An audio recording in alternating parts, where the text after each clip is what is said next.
I found my wife's secret phone and my world collapsed. Reddit cheating stories. I found the second phone by accident, which is the worst kind of way to find something like that because there was no build up, no suspicion, no emotional armor on, just shock. Pure and sudden. Like stepping off a stair you thought was there. My wife's bag was on the kitchen counter, half unzipped. I was looking for the car charger because mine had died again, and hers always ended up in places it didn't belong. I remember thinking, stupidly, about how she was always losing things and how I'd tease her about it later. I slid my hand inside the bag, brushed past a paperback and a tangle of receipts, and felt something smooth and rectangular that wasn't the charger. I pulled it out, without thinking. It was a phone. Not her phone. This one was thinner, newer, in a matte black case I'd never seen before. For a second, my brain refused to process it. I actually turned it over, like maybe it would explain itself if I looked at the back long enough. My first thought wasn't, she's cheating. It was, this isn't hers. My second thought was, maybe it's work related. My third was, why would she hide a work phone in the bottom of her bag? I stood there in the kitchen, phone in my hand, the refrigerator humming like nothing in the world had changed. My heart started pounding so hard it felt like it was in my throat. I remember laughing under my breath, a short, disbelieving sound, because the idea that my wife, could be hiding something like this felt absurd. We were stable. We were good. That had been the story of us for years.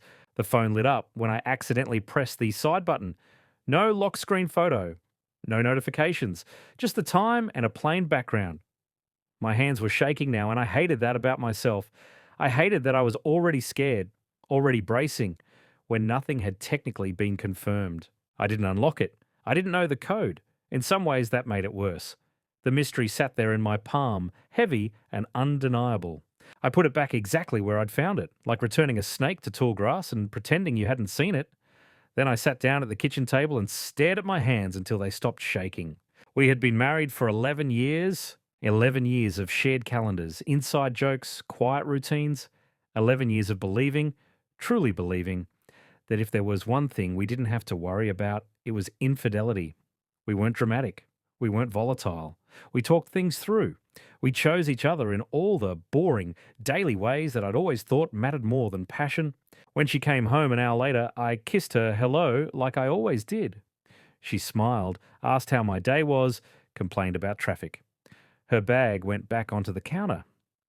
I watched her out of the corner of my eye, half expecting her to stiffen, to glance at the bag, to know. She didn't. That night, lying next to her in bed, I listened to her breathing and felt like I was floating above my own life, watching it from a distance. The phone sat in the kitchen, silent and somehow louder than anything else. We met when we were 25, both of us new to the city and pretending not to be intimidated by it. She spilled coffee on my jacket at a networking event and insisted on buying me a new one, even though it was clearly her fault and the jacket was cheap. I liked her immediately, not in a lightning bolt way, but in a steady, warming way, like realizing you're comfortable somewhere you didn't expect to be. Our relationship had been built on that same steadiness. We moved in together after a year, married after 3. There were fights, of course, but they were the kind that ended with compromise and mutual apologies. We trusted each other. Completely. I'd never checked her phone. I didn't know her passwords. She didn't know mine. Looking back, that trust now felt naive, like I'd mistaken absence of evidence for proof of loyalty. But at the time, it felt like security. The days after I found the phone passed in a strange haze. I didn't say anything. I watched. I noticed things I'd never noticed before, or maybe things that hadn't mattered before. The way she angled her bag toward her body when we were out. How she'd excuse herself to the bathroom with it. The way she sometimes smiled at messages and then cleared her screen when she noticed me looking. Each observation landed like a small stone dropped into water, sending out ripples of unease. I told myself I was being paranoid, that once you start looking for something, you'll find patterns whether they're real or not. But I couldn't forget the phone. One afternoon, while she was in the shower, I stood in the doorway of the bathroom, staring at her bag on the bed. My heart was racing. I felt sick with guilt, like I was already betraying her just by considering it. I took the phone out again. This time, It buzzed in my hand almost immediately. A notification banner slid across the screen before it locked itself again. I only saw 3 words: miss you already. I sat down hard on the edge of the bed, the room spinning. My mind scrambled for explanations, harmless ones, ridiculous ones, a friend, a joke, a misunderstanding. But my body knew before my brain caught up. That hollow, dropping sensation in my chest had nothing to do with friendship. When she came out of the shower, hair wrapped in a towel, humming softly, I was sitting on the bed, staring at the floor. I must have looked wrong because she asked if I was okay. Yeah, I said too quickly. Just tired. She kissed the top of my head and went to get dressed. That night, I slept on the couch, claiming back pain. She brought me a blanket and tucked it around my shoulders. I stared at the ceiling long after she went to bed, feeling like the loneliest person in my own house. I started replaying our recent months, searching for a moment where things had shifted. There were no obvious cracks. We still cooked dinner together, still planned a vacation we hadn't taken yet, still laughed at the same stupid shows. But there were small things. She'd started working later, or at least saying she was. She'd taken more care with her appearance on random weekdays.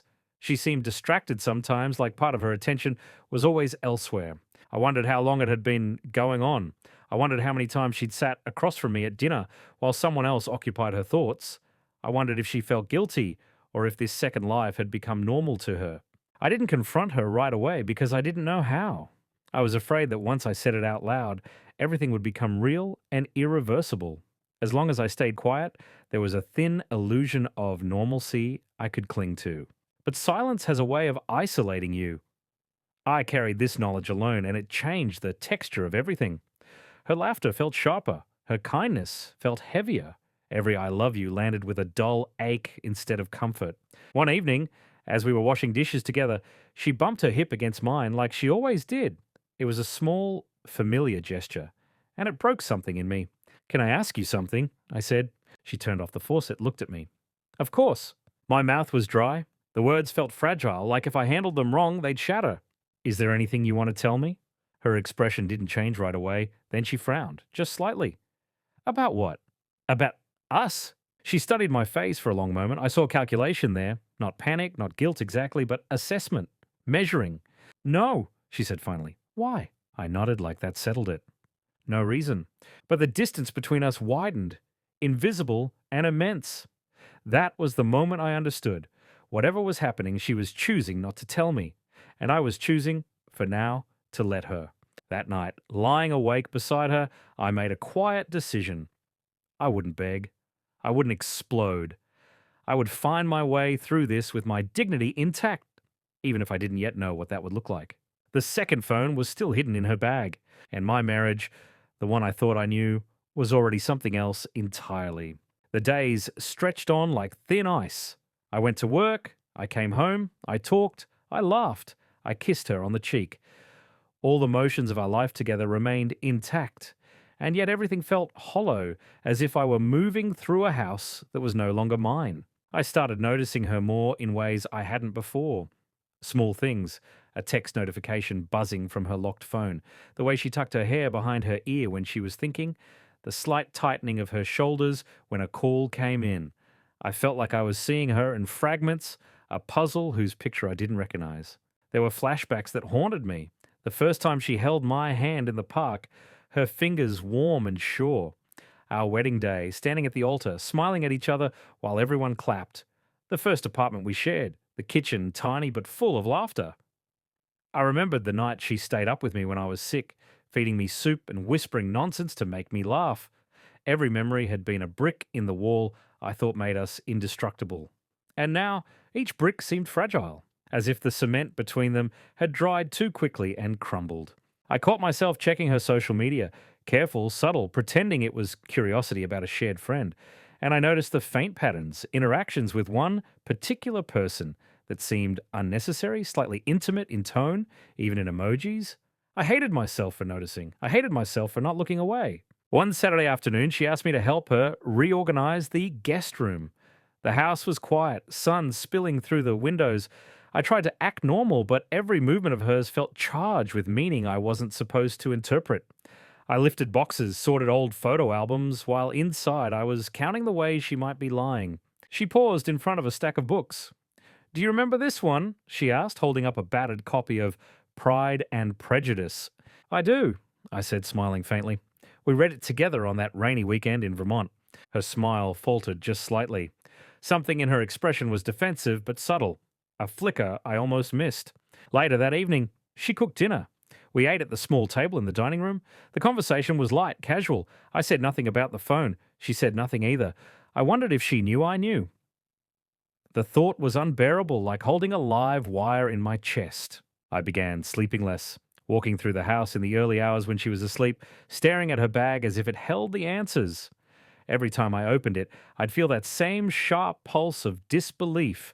The phone waiting, silent, unreadable. One night, I found myself writing down everything I remembered from our marriage, as if trying to catalogue proof of love, proof of why this betrayal couldn't be possible. The list went on for pages. Her laugh, her stubbornness, her late night tea rituals, the way she always knew what I needed without me saying it. I clutched the notebook like a lifeline, but even writing it, I felt a dull, gnawing suspicion that none of it mattered anymore. The confrontation, when it came, was subdued and clinical, almost impossibly restrained. It was a Tuesday evening, rain tapping against the windows. I'd made dinner, and we sat across from each other with the same plates we always used. I put down my fork, and my voice was calm, even though inside I felt a storm. There's a second phone, I said. She looked up at me, blinked once, then smiled. Small, almost polite. I see. I felt my throat tighten. Why didn't you tell me? She shrugged, delicate, unbothered. It's complicated. Complicated? I echoed. 11 years. Complicated is not telling me that you've been hiding someone else in your life. Her face softened, but the words never came. She didn't apologize. She didn't explain. She just sat there, calm, waiting for me to continue. I trusted you, I said, my voice lower now, rough with the weight of everything. We built a life, and I don't even know what to call this anymore. She reached across the table and touched my hand, light as air. I didn't want to hurt you, she said, and in that instant, all my disbelief, all my shock, boiled into clarity. This wasn't about me, not really. This was about her choice, her desires, her secret world. I realized I couldn't control it, couldn't demand it, couldn't make her love me any differently than she chose to. So I pulled my hand away, slowly, deliberately. Then don't, I said. Don't try to soften it. Don't try to justify it. Just leave me my dignity. She stared at me for a long moment, unblinking, and then nodded. The weeks afterward were quiet. We were still in the same house, still seeing each other, but the intimacy had fractured. I stopped sleeping in the same bed. I stopped pretending I didn't know. I stopped hoping she would choose me back. And in the stillness, I discovered something I hadn't expected. A strange, hard kind of peace. I started spending time alone, walking through the city streets, running in the park, reading books in the quiet hours. I let myself feel the hurt, fully, without masking it. I started writing again, journaling long letters I didn't intend to send. I began remembering not just the betrayals, but also the ways I had loved myself before her, the ways I had built a life beyond her presence. And little by little, the isolation became a source of strength. I realized I didn't need her validation, didn't need her explanations, didn't need her presence to feel whole. The betrayal was hers, not mine. I had nothing to apologize for. I had no reason to beg. Some nights I'd catch her glance at me, fleeting, almost apologetic. I didn't meet her eyes. I didn't want to give her the satisfaction of seeing me broken. By the time the second phone disappeared from her bag, by her own choice, I assumed, I no longer needed it as evidence. I had seen the truth in my own reflections, in the way my stomach no longer turned with anxiety, in the way I could sleep in the living room and still feel alive. The hardest part wasn't the shock. It wasn't the sadness. It was learning that love, even deep, steady love, could coexist with betrayal. That faith could be shattered not with a fight or a scream, but with quiet, deliberate omission. And yet, despite all of it, I found a kind of quiet victory in the aftermath. I didn't humiliate her. I didn't plead. I didn't spiral into the desperation that movies promise. I simply acknowledged the truth and walked forward with my head high. It wasn't the marriage I thought I had, but it was the self-respect I needed. The first morning I slept in the guest room felt strangely liberating. The bed was smaller, the sheets slightly stiff from disuse, but I didn't feel like an intruder in my own life. I woke to sunlight spilling across the floorboards, and for the first time in weeks, I felt like I could breathe without holding my chest. She left for work as usual. I watched her go from the window, the familiar sway of her hips, the soft clack of her shoes on the pavement. I didn't feel anger or the compulsion to confront. I felt only distance, and underneath it, something like relief. The house, once a shared world, now felt like a place I could inhabit fully on my own terms. I rearranged my mornings, started making coffee for myself, reading at the kitchen table while she was gone. The quiet was no longer suffocating. It was a canvas. There were moments that still stung. I would see her smile, hear the inflection in her voice, and feel a hollow tug where connection had been. But the hollow didn't feel like weakness anymore. It felt like recognition of the truth. I had loved her deeply, and that love was mine whether or not she honored it. One evening, weeks after the quiet confrontation, she sat on the couch, her second phone nowhere in sight. She spoke cautiously, her words measured. I I didn't think you'd handle it like this, she said. I leaned back in my chair, arms crossed, calm. Handle what? Knowing, she said. Knowing and not blowing up, not losing it. I looked at her and smiled faintly, a smile that carried neither triumph nor bitterness. I realized that my life isn't defined by your choices. My dignity isn't yours to take. She blinked. Maybe she hadn't expected that. Maybe she thought my silence meant weakness. But I had learned something essential. My self respect was non negotiable, and no one could erode it without my consent. Over the following months, our interactions became functional, polite, sometimes even warm in the ways people can be with someone they once loved but no longer trust. We navigated the shared spaces of our life, laundry, groceries, bills, with a quiet professionalism, like colleagues in a house that had once been a home. I started seeing friends more, going to small gatherings, taking walks in the park without thinking of her absence as a wound. I rediscovered hobbies I had abandoned, reconnected with parts of myself that had been quietly eclipsed by a marriage I assumed was unbreakable. The biggest change wasn't in her, and it wasn't in the house, it was in me. I had been shocked, I had been hurt, and I had been alone, but I had also learned to anchor myself in my own worth. I could feel the betrayal, acknowledge it, and still exist fully, entirely, without apology. There were quiet victories, small but profound. I would make dinner alone and savor it. I would lie on the couch and read without checking my phone 100 times for messages. I would walk past her room without needing to know what she was doing, without needing to reclaim control I had never had. I had surrendered nothing of myself. One afternoon, she came home and found me sitting on the porch, a notebook open in my lap. She didn't ask why, she didn't comment. She simply carried her bag inside, and I realized something essential. Her choices were hers, but my life, my peace, my integrity, they were entirely mine. The second phone, the betrayal, the quiet isolation, they had all been catalysts, not curses. They had stripped away illusions but revealed resilience. I had loved with all my heart, and I had survived. I had lost what I thought would last forever, but I had gained a profound sense of self possession, and in that clarity, I found my resolution: not vengeance, not spectacle, not bitter sorrow, only the calm certainty that I was enough with or without her, and that my life, no matter what, could continue with dignity intact. I closed my notebook, breathed in the evening air, and felt it settle over me like a soft, unbreakable shield. I would not shrink, not crumble, not be diminished. I had loved deeply. I had been hurt, and I had risen, not with anger, not with despair, but with quiet, unshakable self respect. For the first time in months, I smiled fully, without reservation, and felt the horizon of my own life open wide before me.